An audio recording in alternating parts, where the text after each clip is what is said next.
నమస్తే, welcome to Durga talks unstoppable.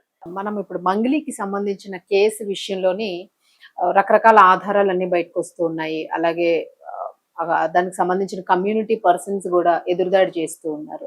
So ముఖ్యంగా దీనికి కీలక వ్యక్తి అయిన మంగ్లీ తమ్ముడికి సంబంధించి ఇప్పుడు అరెస్ట్ చేస్తారు అనే వార్త వినిపిస్తుంది. సో ఏ ఆధారాలతో ఇప్పుడు అరెస్ట్ చేస్తారు, అలాగే మంగ్లీకి సంబంధించిన ఎవిడెన్సెస్ కూడాను, మధుతో ఎలా రిలేషన్ ఉంది, ఏంటది అసలు, ఎందుకు అన్ని రకాల ఫొటోస్ వీడియోస్ లో మధు ఎందుకున్నాడు అసలు అంత ఆ ఇంట్లోనే, వాళ్ళ మదర్ ఎందుకున్నారు అక్కడ, సో ఇవన్నీ కూడా ఇప్పుడు చర్చిస్తూ ఉన్నారు. సో ఇదే నేపథ్యంలో డీజీపీ కూడా దీని మీద కొత్తగా వచ్చిన ఆయన కూడా మంగ్లీ కేసుని చాలా సీరియస్ గానే తీసుకుంటున్నారు అన్నట్టు కూడా వినిపిస్తోంది. సో అసలు ఓవరాల్ గా ఎంటైర్ గా ఈ కేసుకి సంబంధించిన డీటెయిల్స్ ఇప్పుడు ఎలాంటి స్టాండ్ లో ఉంది కేసు, అలాగే మంగ్లీ తమ్ముడిని అరెస్ట్ చేస్తారు అనే వార్త, సో ఇది ఎంతవరకు వాస్తవం, అరెస్ట్ చేయగలుగుతారా, ఆధారాలు ఉన్నాయా, ఇవన్నీ మనం మాట్లాడదాం. మనతో పాటు senior journalist doctor Durga Vadlamani గారు ఉన్నారు. నమస్తే నమస్తే అండి మ్యామ్. మంగ్లీ కేసుకి సంబంధించి మొన్నటి వరకు మంగ్లీ అరెస్ట్ అన్నారు, మధు అరెస్ట్, సో ఇవన్నీ జరిగినాయి.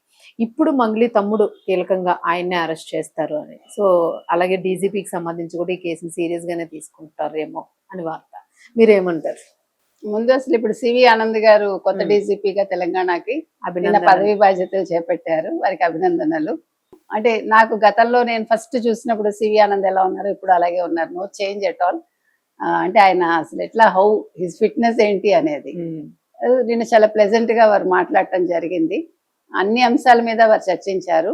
ముఖ్యంగా మహిళల భద్రత, తర్వాత చైల్డ్ ట్రాఫికింగ్ కావచ్చు, తర్వాత ఇప్పుడు సోషల్ మీడియాలో బూతులతో రెచ్చిపోతే వాళ్ళ మీద చర్యలు వద్దా, ముఖ్యంగా ఈ పాయింట్ మనం చాలా బాగా తీసుకోవాలి.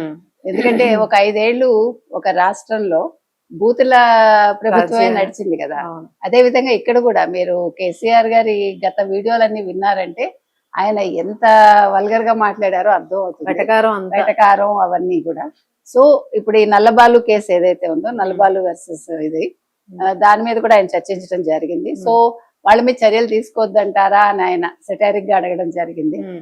తర్వాత ముఖ్యంగా ఫోన్ ట్యాపింగ్ మీద ఆయన స్పందించడం జరిగింది. ఫోన్ ట్యాపింగ్ కేసు అనేది ఒక చివరి అంకానికి వచ్చింది, అది సెకండ్ ఛార్జ్ షీట్ కూడా వేస్తారన్నట్టుగా మాట్లాడారు. సో ఆ విషయంలో కూడా అంటే అరెస్టులు జరగచ్చు అని అనిపించింది వారు చెప్పిన దాన్ని బట్టి.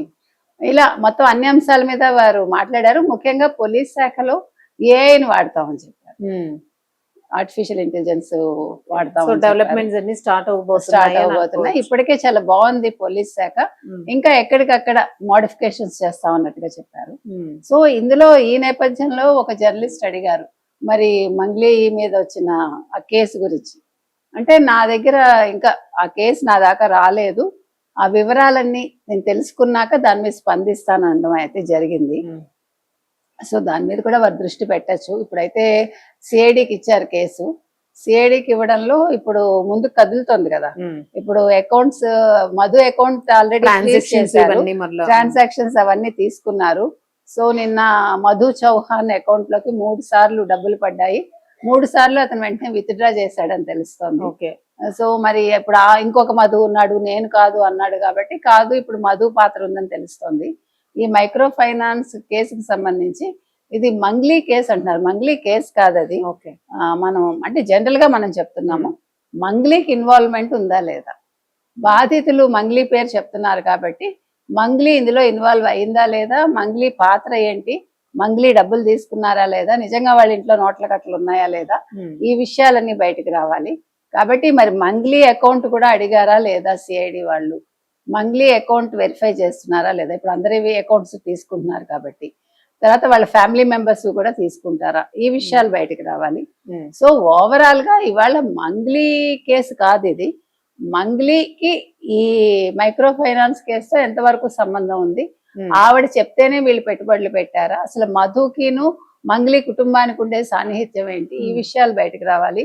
ఎందుకంటే మధు నన్ను వాళ్ళ చెల్లెలకి ఇచ్చి చేస్తానంది, మాకు ఎంగేజ్మెంట్ జరిగింది, చాలా పెద్ద ఎత్తున ఇవన్నీ చెప్పారు కదా. సో ఈ వాస్తవాలు ఏంటి అనేది మంగ్లీ బయటకు వస్తే గానీ ఈ వాస్తవాలు మనకు అర్థం కావు.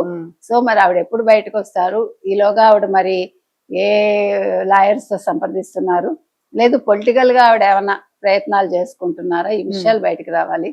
సో ఇప్పుడు నిన్న మనం మాట్లాడుకున్నట్టు బంజారాల దగ్గర ఇంత డబ్బు ఎక్కడి నుంచి వస్తుంది, వాళ్ళు రేషన్ కార్డ్స్ తర్వాత ప్రభుత్వ పథకాలు తీసుకుంటారంటే ఇప్పుడు తల తాకట్టు పెట్టి తెచ్చుకుని ఏదో అప్పులు చేసైనా పెట్టుకుని ఉంటారు ఉన్న బంగారం అమ్ముకుని. అవును. సో అది ఇష్యూ కాదు ఇక్కడ.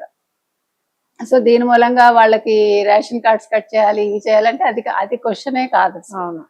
ఇక్కడ ఆర్థికంగా వాళ్ళు ఎలా ఉన్నారు అనేది ప్రభుత్వం చూసుకోవాలి. కాబట్టి మనకి ఇష్యూ ఎంతవరకు అంటే బాధితులకు ఏ రకంగా న్యాయం జరుగుతుంది అంతవరకే. సో మరి ఏం జరుగుతుందో చూడాలి. మరి సివి ఆనంద్ గారు కొత్తగా బాధ్యతలు చేపట్టారు కాబట్టి వారు దాని మీద కూడా దృష్టి పెడతారా, లేదు ఆయన తర్వాత దాని మీద చూడొచ్చులే అని మిగతా విషయాల మీద ఫోకస్ పెడతారా అనేది వేచి చూడాలి. ఓకే మేడం, ఇక్కడ ఒక చిన్న ఎక్స్పెక్టేషన్ మనకు సివి ఆనంద్ గారి గురించి వస్తే, కేసులు చాలా పెండింగ్ లో పడిన కేసెస్ ఉన్నాయి. ఇప్పటి వరకు కొంచెం సజ్జనార్ గారు హ్యాండిల్ చేస్తున్నవి కూడా ఆయన మీద ఒక ఆరోపణలు వస్తూ ఉన్నాయి. సో ఫోటోలు పోజులు ఇవ్వడమే కానీ పని జరగడం లేదు ఎక్కడ అనే ఆరోపణ. సో అలాంటి ఆరోపణని ఈయన ఎదుర్కోకుండా ఉంటారని అందరూ అనుకుంటున్నారు, ఒక పర్ఫెక్ట్ గా పని సాగుతుందని. సో మనకి విజయారెడ్డి కేసు ఉంది, రైల్వే ట్రాక్ పైన 3 చనిపోయింది. సో ఇలాంటి చాలా కేసెస్ ఉన్నాయి. మరి ఇలాంటి వాటిల్లోనే ఏమైనా ఓవరాల్ గాను మీరు అన్నట్టుగా అసలు వీళ్ళందరూ కూడా ఎక్కువ పోజులు ఇవ్వకుండా, ఫోటోకి పోజులు, తర్వాత అనవసరంగా ట్రోల్ అవుతారు కదా వాళ్ళు తప్పు లేకుండా.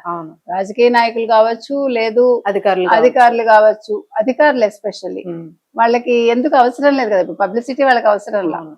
వాళ్ళు ఎంత లో ప్రొఫైల్ లో ఉంటే, ఎంత బాగా పని చేస్తే అంత మంచి రెస్పెక్ట్ పెరుగుతుంది. అసలు సజ్జనార్ గారు కూడా అంతకు ముందు ఏమి నెగిటివ్ లేదు. ఒక్క మంగ్లీ విషయంలోనే ఆయన ఫోటో ఎందుకు తీసుకున్నారు అని వచ్చింది. మరి మనకు తెలియదు అది ఆయన ఎందుకు తీసుకున్నారు, లేదు ఆవిడ పెట్టుకున్నారా ఆయన పర్మిషన్ లేకుండా, ఆయన ఎందుకు స్పందించలేదు అందరూ అడిగారు. కాబట్టి అది వారు రెస్పాండ్ అవ్వాలి. సో ఏది ఏమైనా సివి ఆనంద్ గారు